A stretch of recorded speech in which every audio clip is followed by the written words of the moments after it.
can be difficult for a financial advisor to relate with accountants because accountants sometimes think that they can do it all. There's so many products out there, it's really tough, unless this is your field of study, to stay on top of cutting edge relative to investment services.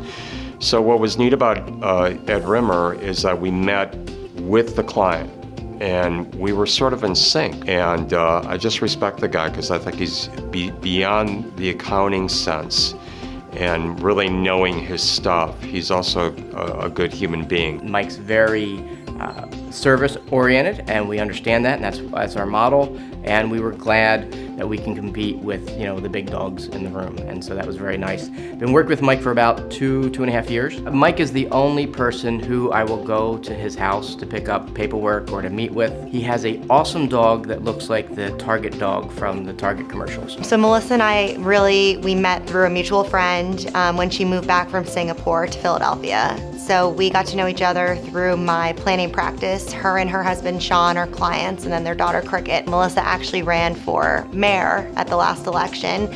So we were involved in helping with women's groups and getting her in front of people. She volunteered with the MS Society and did their leadership class as well. So she and I have been kind of involved in the same types of organizations and gotten to know the same types of people. I've known Mario Camino and worked with the Arcade Group for 6 years. They started as rehabbers. Like the guys on TV flipped this house where they would buy a dilapidated house, fix it up and sell it. But they wanted to get to the next level by working on bigger projects, office buildings, apartment buildings.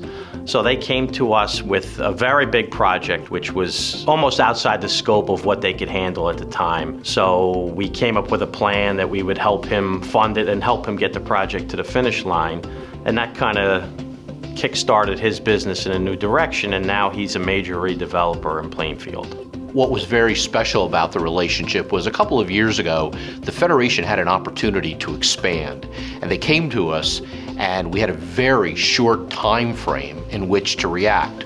So rather than behaving like a regular bank and taking forever, we put together a team and quickly put together a financing proposal that enabled the Federation to buy a property in Cherry Hill, New Jersey, which expanded their ability to serve the community. I love working with Keith and his whole team because they really see it as a two-way street. If it's from financial reporting, just being open about what's coming up next, where their business is headed, we work together to see a plan and look at it in advance. I see where they're headed well in advance of them going there, so we can always prepare for the best strategy for the both of us. It really helps them and it helps us manage our time. I've known David for over 5 years. We're part of a networking group together.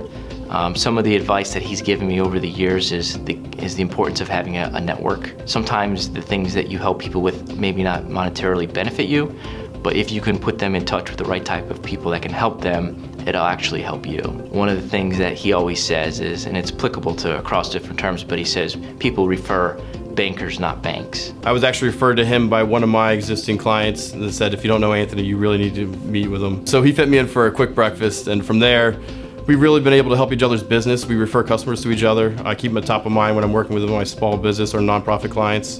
Through that, we've been able to establish a banking relationship. We're very direct, so what we say and what we need, we can have a 2-second conversation and accomplish a lot. The other day, he called me up because he needed a favor. I said, no problem, and I got back to him in 24 hours with what he needed. And that's really the basis of our relationship. Joel gave me a call and he said, yep, you're going to be one of the banks that we're considering. I said, great. I and my husband are members of Laurel Creek Country Club.